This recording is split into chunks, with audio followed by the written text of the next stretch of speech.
Hello,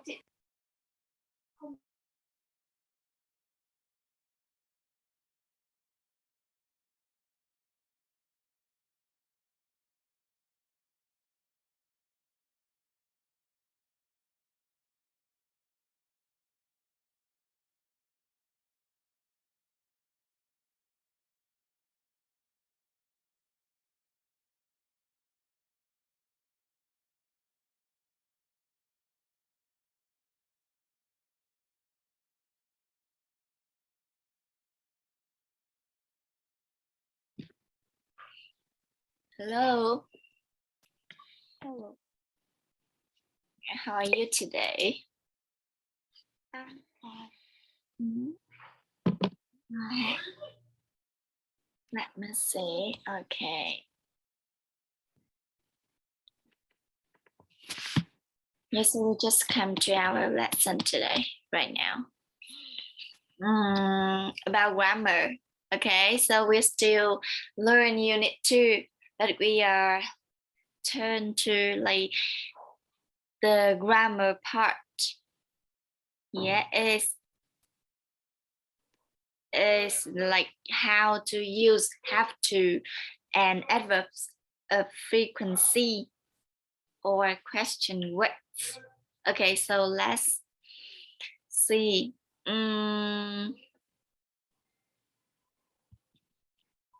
Okay, let me see a little bit. All right.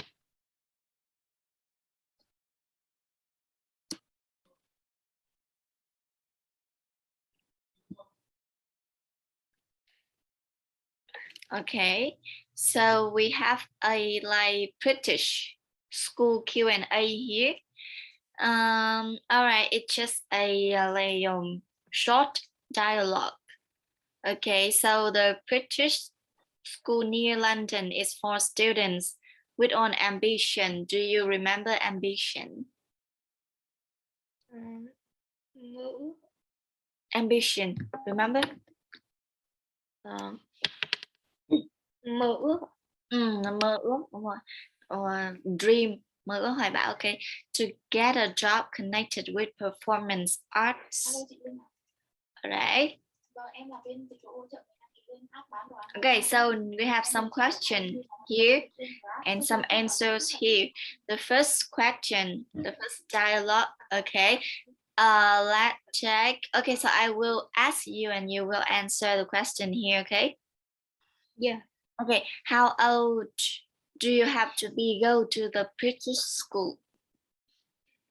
You have to be between 14 and 19 years old to study at the British school. You also have to live in or near London. Near live or near London. Okay, so what does it mean?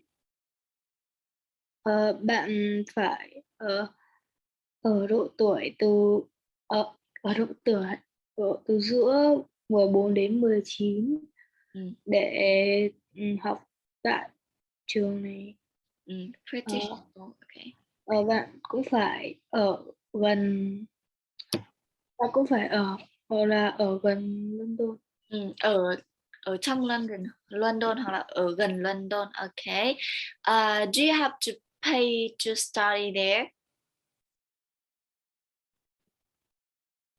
Do you have to pay to study there? Here, just answer. What? Do you have to pay to study here and to study there? No, you don't. The British school is a state school, so the students don't have to pay. Don't have to pay. All right, so do the students have to study all the normal subjects? Yes, at a state school, the British school had to follow the national curriculum. Classes in performing arts are extra. Extra. Okay, we have national here nha. Okay, do you know state school? State school. State school. Here. Nó là trường gì nhỉ? Trường của nhà nước. Kiểu trường công ấy. Okay, good. All right, so okay, so in this dialogue you can see here we have some like have to, we have to here, have to here, have to here, right? A lot of have to here. So what does it mean? Have to do something. Phải. Phải làm gì đấy. Okay, so we will learn more about have to. Okay. We use have to or has to talk about things which are necessary or compulsory. Để nói về một cái gì con nhỉ? Nói về đấy một cái gì cần thiết hoặc là Compulsory. Do you know it? Compulsory. Like follow the rules. Follow the rules. And you don't like you do not bắt buộc. bắt buộc are not allowed to like break the rules. Okay, good. Like when we use don't or doesn't have to talk about things we cannot necessary or compulsory, we don't use it to say something is against the rules. Okay. Rồi, so what does it mean? What does it mean? Bạn chúng ta không sử dụng nó để nói về một cái. Không, chúng ta sẽ sử dụng don't hoặc doesn't have to để nói về những cái gì không cần thiết hoặc là không cần thiết là không bắt buộc. Nhưng mà mình sẽ không sử dụng nó để nói về những cái gì đấy. Nói về một cái gì đấy against the rules.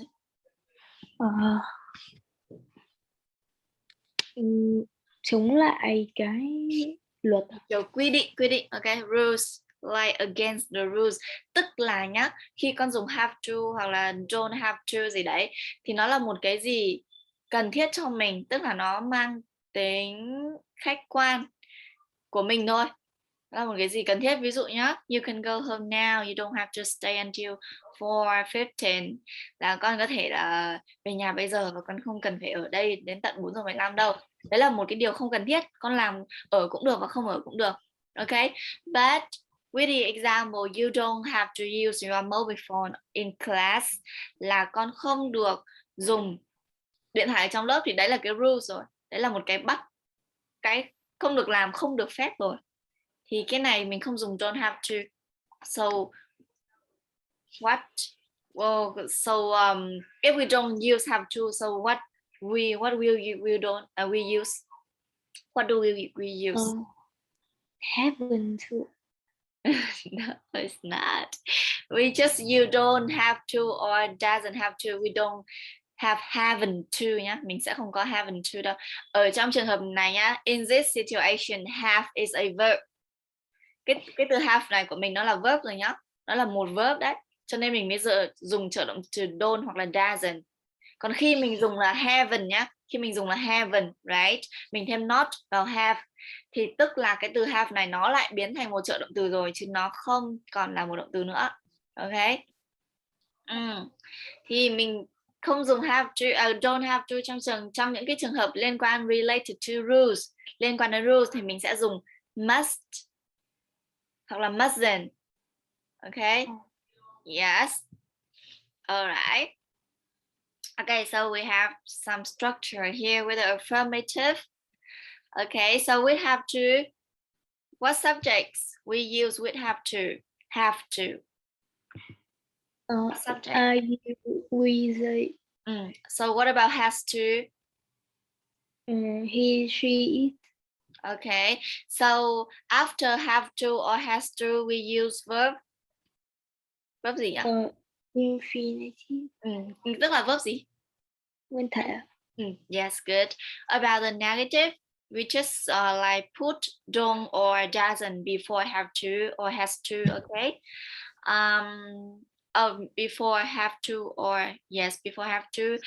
In interrogative, okay, so we use do or the first, and then subject, and then have to and verb infinitive. Okay. Ok, đối với câu hỏi thì mình sẽ đưa trợ động từ lên đầu, sau đấy đi với chủ ngữ. Ok, so give me an example, please. Give me an example, please. Translate. Okay, translate this Vietnamese sentence into English.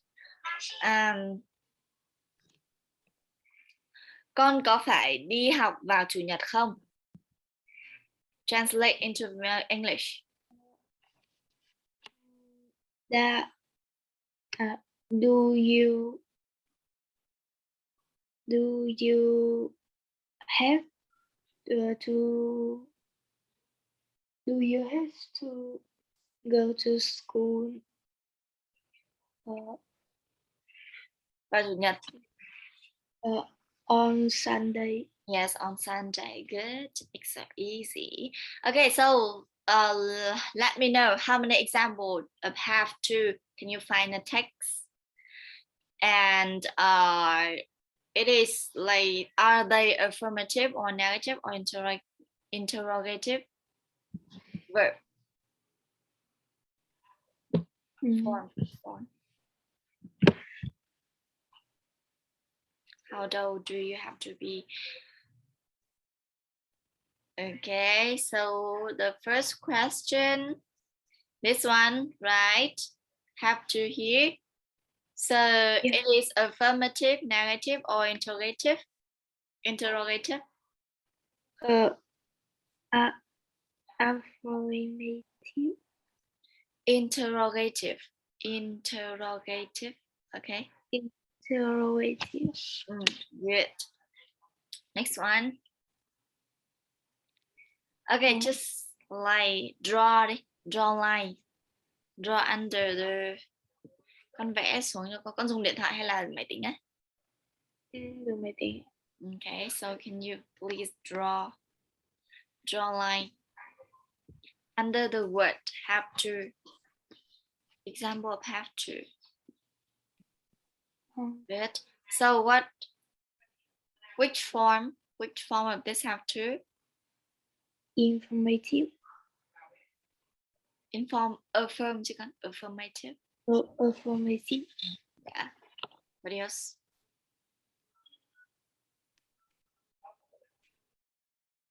Good.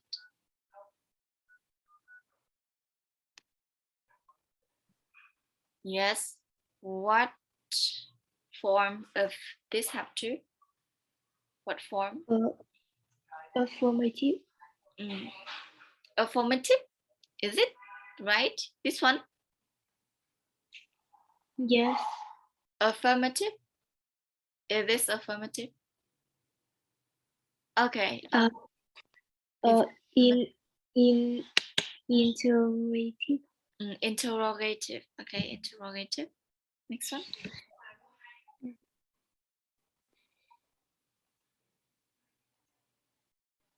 What else? Have to. Example, have to. Yes. Which form? Which form? Negative. Narrative. Yes, good. What else?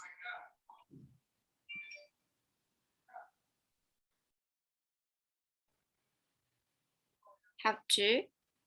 Yeah. Which form?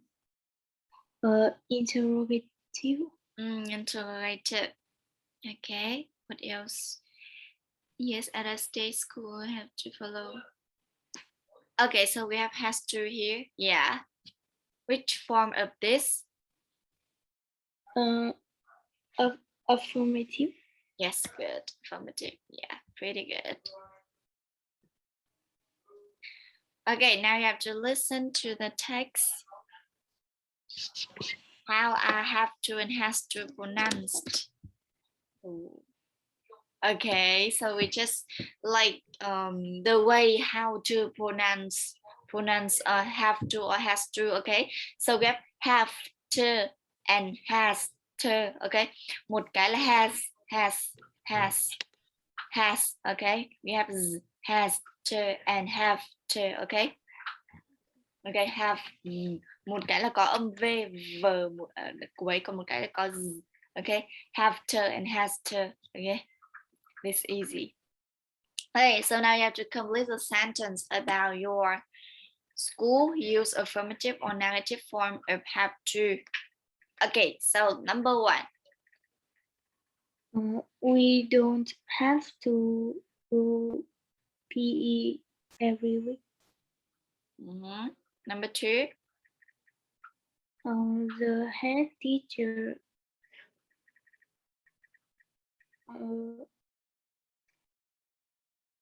head teacher gì ạ? Cô giáo chủ nhiệm mấy con. The head teacher have to be at school on Saturdays. The head teacher, so have or has to or have to. Has to be good. Has to be. We have to wear school uniform. Wear, not work. Wear. We. Yes, we have to wear. We have to wear. Okay, number four. The school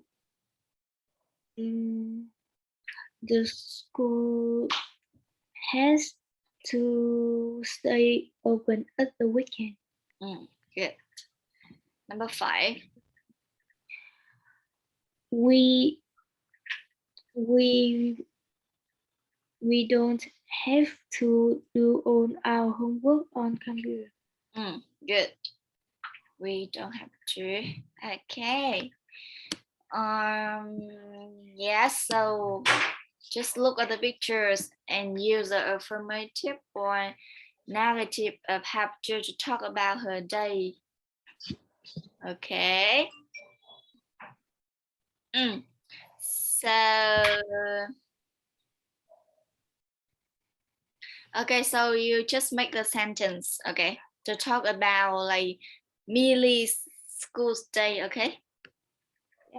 Yeah. Okay, like number one, she has to get up before 7 o'clock. Yes, she has to, like, and do he like does, okay, so does she have to like make her own breakfast, là bạn ấy có phải tự làm bữa sáng của bạn ấy không, thì con sẽ phải follow the pictures, okay, mình xem follow theo dõi cái bức tranh, okay, and use the affirmative or negative of have to, okay. Number two. She doesn't have to make her our breakfast. Not our, her own.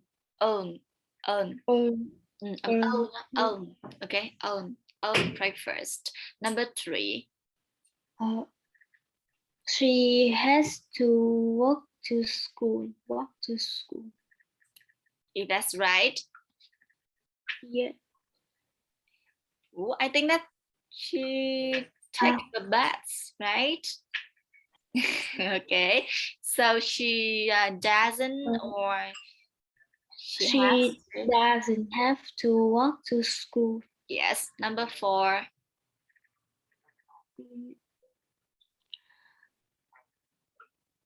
She has to do PE at school. She has to do PE at school. Number five. She had to take exams. Yes, she have to take exams. Number six. She has to stay at school after 3:15. Yeah, she has to take a stay at school after. Okay, good. All right. Ask and answers question about what your teacher has to do at weekends. Use do you have to and the phrase below. Okay. Okay, so you just like you will be the answer who asked me the question. Okay, so I will answer all the question here. Okay, like what I have to do at the weekend. Okay. Yeah. All right, good. So the first question. Do you have to cook lunch at the weekend? Yes, I have to cook lunch or dinner every day. Next one. Do you have to do the washing at the weekends? Yes, I have. Do you Yes, I have do. Yes, I to do. do your homework? Well, actually, I don't have homework anymore. I just give my students homework. Next one. Do you have to get up early? Get up early. At the weekend, actually, I don't have to get up early. Yeah. Do you have to do the ironing? Do the ironing? Not really. No, I'm not. I don't. No, I don't. Yep. Mm. Do you have to tidy your room at the weekends? At the weekends, yes, I do, but just sometimes. I just sometimes tidy my room at the weekend. Yes, that's all. Okay, good. Okay, we have some adverbs of frequency. Do you know adverbs of frequency? No, adverbs of frequency. Adverb là tính từ. No, adjective mới là tính từ. Phó từ. Adverbs, no, adverb. Remember adverbs like yeah, like run quickly. So quickly is adverb.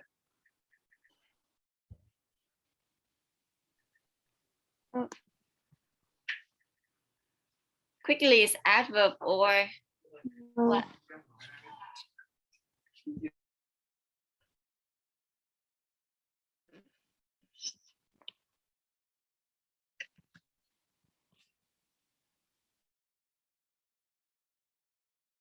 All right, so frequent adverbs. Okay, adverbs like run quickly. Yeah, quickly is adverb. Yeah, or carefully. Listen carefully. Carefully is adverb. Hi.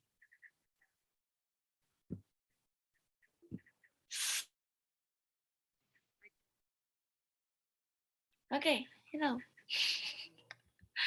My connect my internet's not really good. Okay. Yeah. Okay, so as I say, like listening carefully. Carefully is an adverb.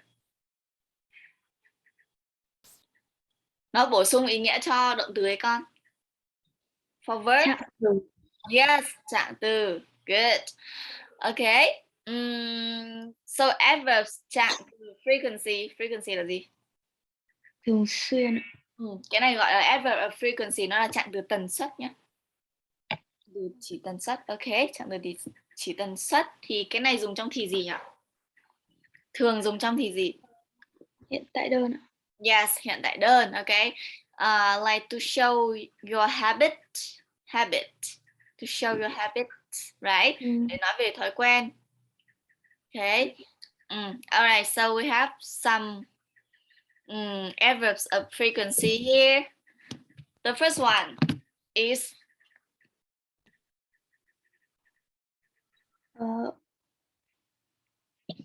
what? Yes, the first one we have. Always. Yes, always, always, always. Okay, what does it mean?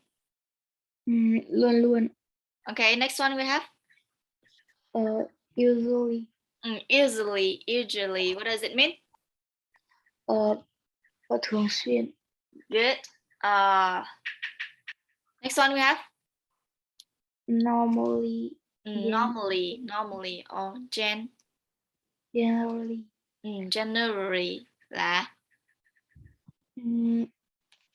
Thông thường. thông thường, bình thường. Okay. Often, we have often là Thường xuyên. Sometimes. Đôi khi. Sometimes là thỉnh thoảng, đôi khi. Okay. So what about occasionally? Thỉnh thoảng. Not really. Occasionally, mình có từ occasion là gì, con biết không? Occasion. Occasion. Dịp. Một cái dịp đặc biệt. Thì occasionally của mình là hiếm lắm mới có một dịp ấy, kiểu thế. Okay. Seldom là hiếm khi. Hiếm khi. Hardly ever or rarely. Rarely là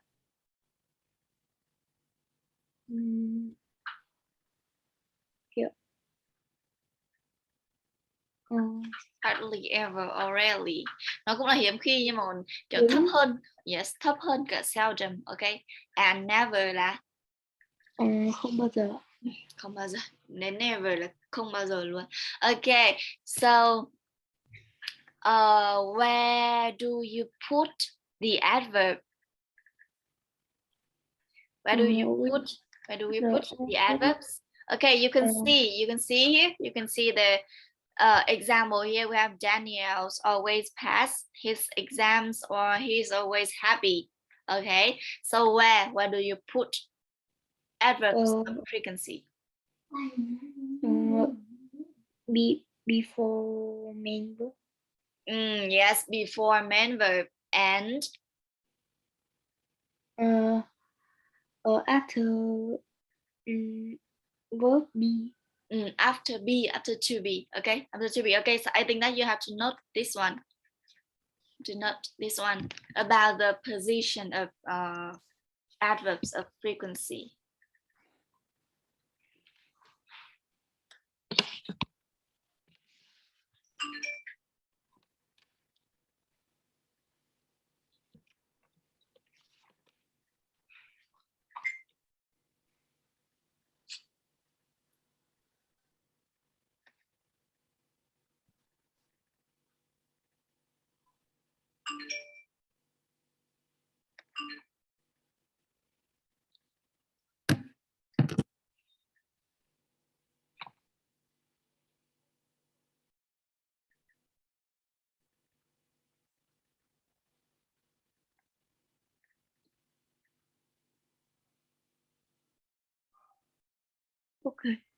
Okay, good. Okay. Okay, now you have to like find 4 adverbs of frequency in the dialogue here and add them to the table below. Okay. Yeah, so we have a dialogue here. Okay, so now we will read the dialogue. Okay, I will ask and you will answer. Okay. Okay, so are you a member of a school club? No, I'm not, but I would like to join one. Which clubs do you go to? I often go to photography club. It's always good fun, and I sometimes go to music clubs. So, what adverbs of frequency we have here? Sometimes and often. Yes, often and sometimes. So okay, so we will find first. Okay, we will find 4 adverb of frequency first. Okay, so we will put it in 1, 2, 3, and 4 here. Okay, so who takes photography club? Bây giờ phải là con đúng không? Okay. Yeah. Okay, you are the. Who takes photography clubs? Mr. Clayton, the art teacher? I like him. How often does the club meet? Once a week. We usually meet on Fridays after school, but it's sometimes on Thursday in the lunch break. Why don't you come along? Good idea. Hey, when does the next lesson start? Okay, so the verbs of frequency Uh, 3, the third adverbs of frequency. What? The third, once a week nè, we usually. Yes, we have usually. So we have sometimes, we have often, and we have usually. Okay. Okay. And I will. Okay. In 2 minutes. Come on, Mr. Baker is always cross when students arrive late.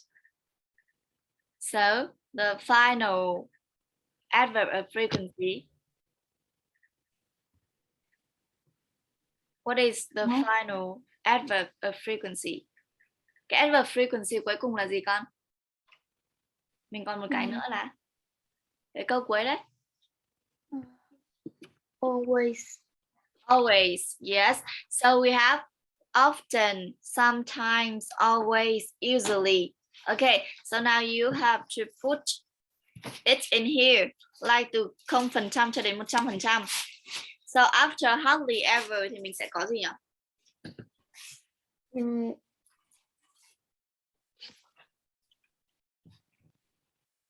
Sometimes. All right, sometimes.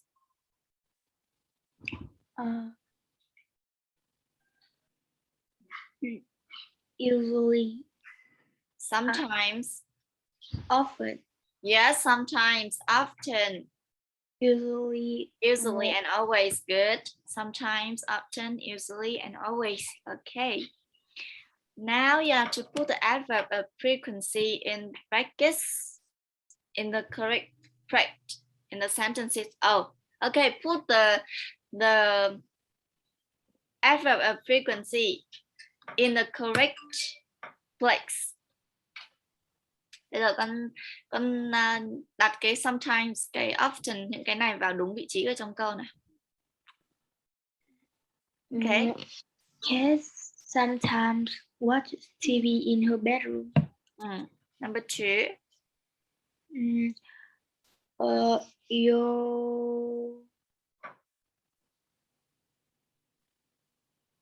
Yo is often late for school. Okay, so often is after is, after to be. Number 3. Harry never goes dancing. Harry never goes dancing. 4. Hannah hardly ever does sport at the weekend. Yes. Number 5. William usually listens to music in bed. William usually listen to music in bed. Okay.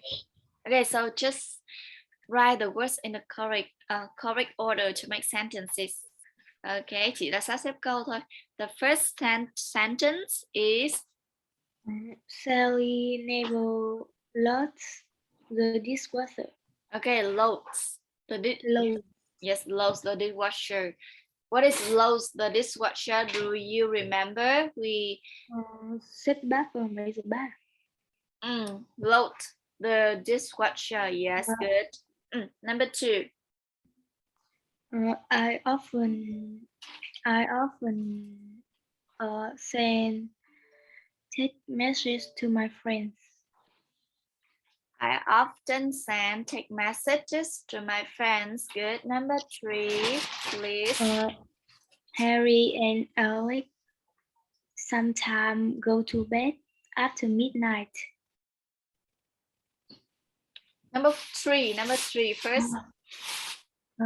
Jake hardly ever.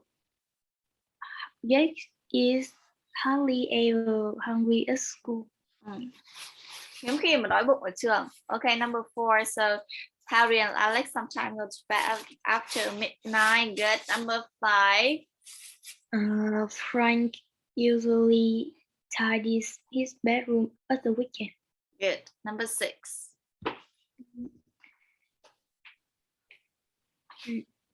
The school bus is often late in the morning. It's often late in the morning. Good. We use question words to ask for information. You put them at the beginning of the question. Do you question words? What is question words? Từ để hỏi. Từ để hỏi. Cái này quá là dễ luôn đúng không? Okay, so we have who, where, what, which, when, why, and how. Like who thì sẽ là hỏi về Ai đấy? là person. Where, ở đâu? vị trí, position. What là cái gì? Cái gì, things. Which, cái nào? cái nào, choice. Okay. Next one. When. Khi nào? Khi nào. Okay, we have time, occasion. Why? What about why? Vì sao? Yes, the reason. And how? Hoặc là thế nào? How, thế nào. Good. Okay, so now you have to find all the question words for me. Okay, we have a dialogue here. The question word. The first one, do we have any question word? No. No, okay. Next one. Which. Which, okay, which clubs do you go to? Okay, next. Who. Okay. Okay, next one.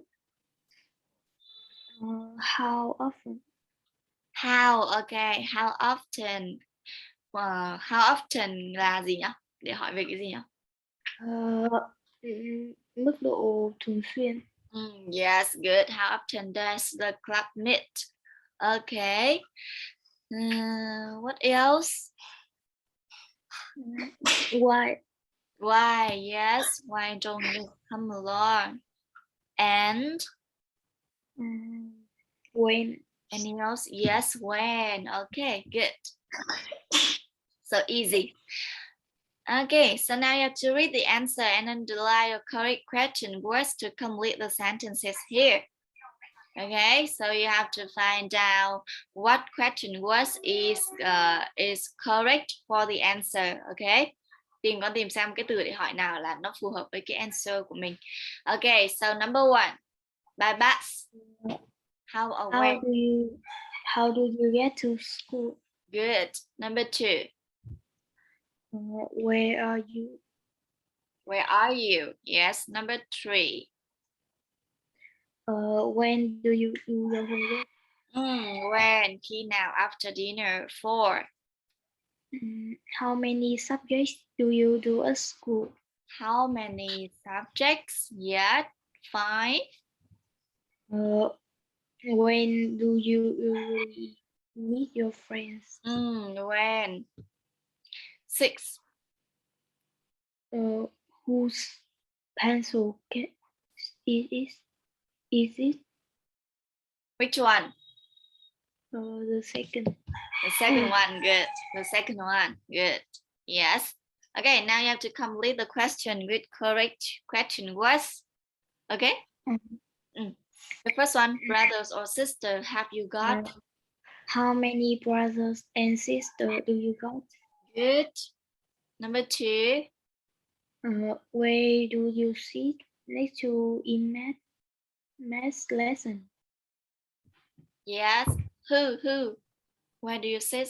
Who do you sit next to? Đúng không? Bạn ngồi gần ai đúng không? Who do you sit next to, right? Okay, number 3.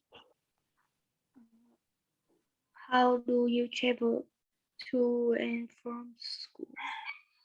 Okay, how? 4. Where do you live? Yes. Number 5.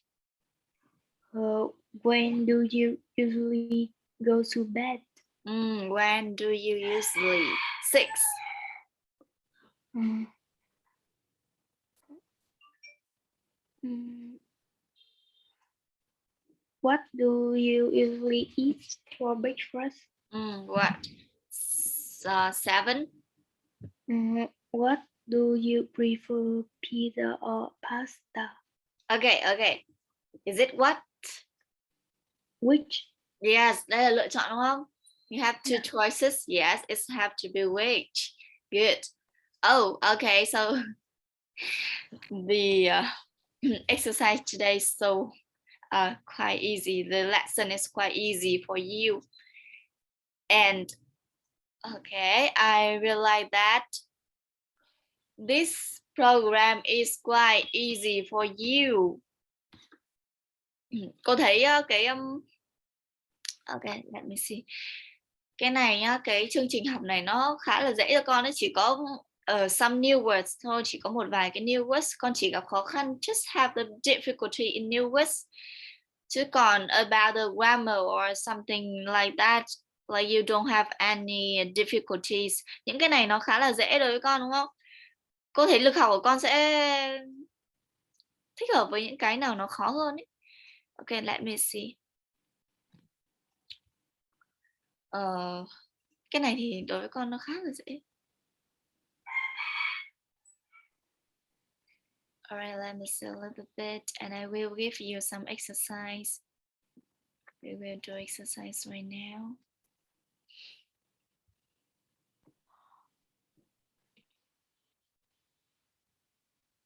Okay.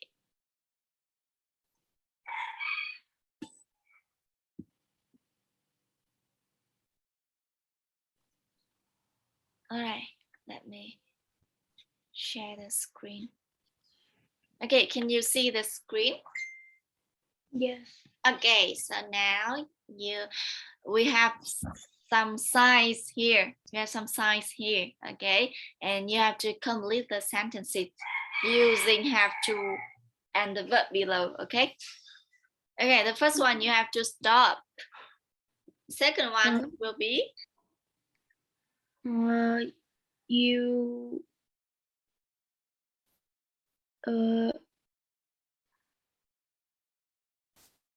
You you don't have to turn left. This is turn left. Turn left là gì? Cái là you have to turn left chứ nhỉ? Tức là phải rẽ phải chứ đúng không? Right? Okay, number 3. You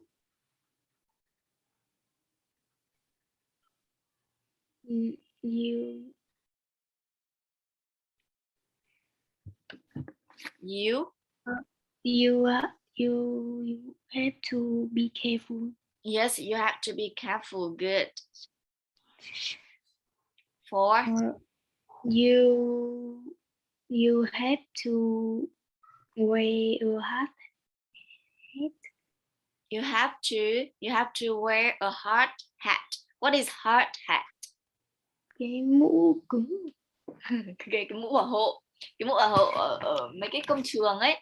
Construction area ấy, ở in construction area, những công trường ấy thì mình sẽ phải dùng những cái mũ này, ok? Hard hat. Good. Number 5.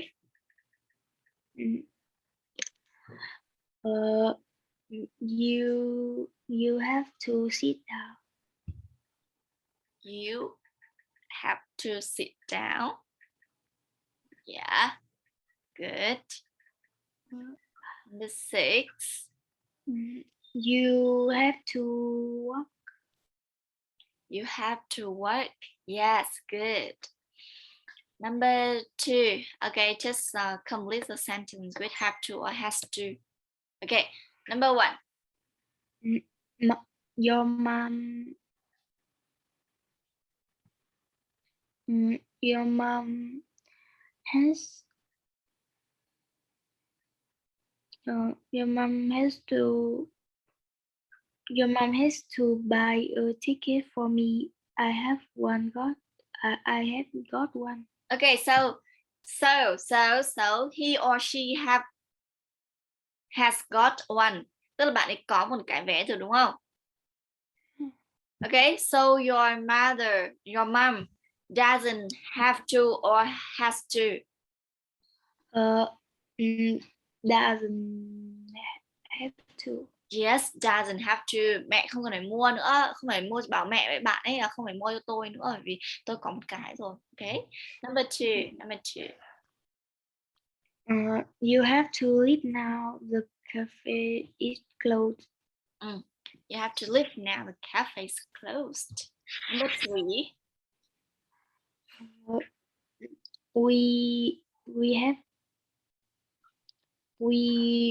We don't have to take sandwich to school. We can buy food at the cafe. Okay, so sandwiches nhá con nhá. Để ý cho cô. ES ở cuối này. Sandwiches. Okay, sandwiches to school. We can buy food at the cafe. Number four. My friend's dad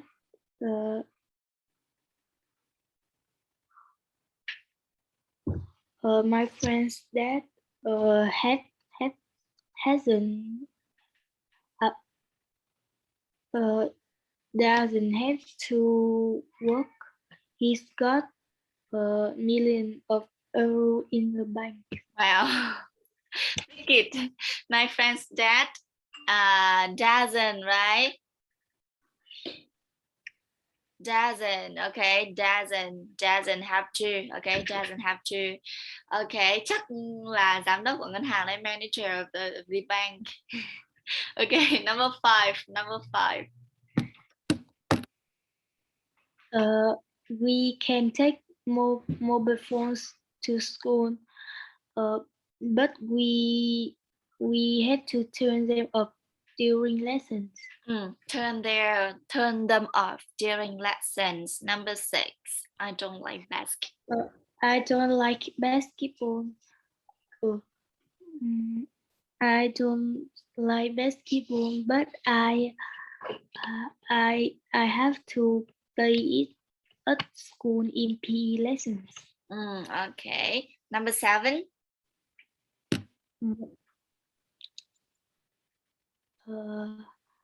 You don't have to pay when you see a doctor. In the UK, it's free. Number eight. We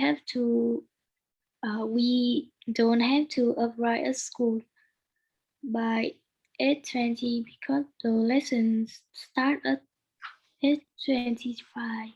So we don't have to or we have to. We don't have to. Right? Phải là we have to chứ. Chúng ta phải đến trường lúc 8 giờ 20 vì 8 giờ 25 là đến tiết rồi. Nếu như mà 8 giờ 25 mới đến trường thì sẽ muộn đúng không? Thì sẽ phải là 8 giờ 20, okay? So we have to, right? Okay.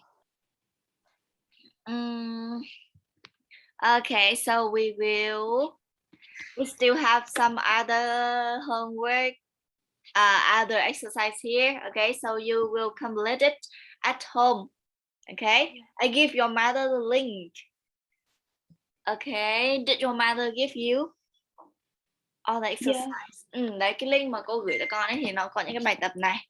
Thì học đến bài nào thì con cứ vào trong đấy để con practice thôi nhá. Yes, I think yeah, the learning program is quite easy for you. Cô thấy là cái chương trình học này nó rất là dễ cho con ấy. Con được học ở trên trường hầu hết rồi đúng không? Yeah. Right. Okay, so what is your goal to study English here? To study English here. What is your goal? What is your goal? When you study English here? What things that you want to improve when you study in Pantado? Con muốn cải thiện cái gì? Con mục đích học tiếng Anh ở Pantado, con muốn cải thiện cái gì? What things? Grammar or what things?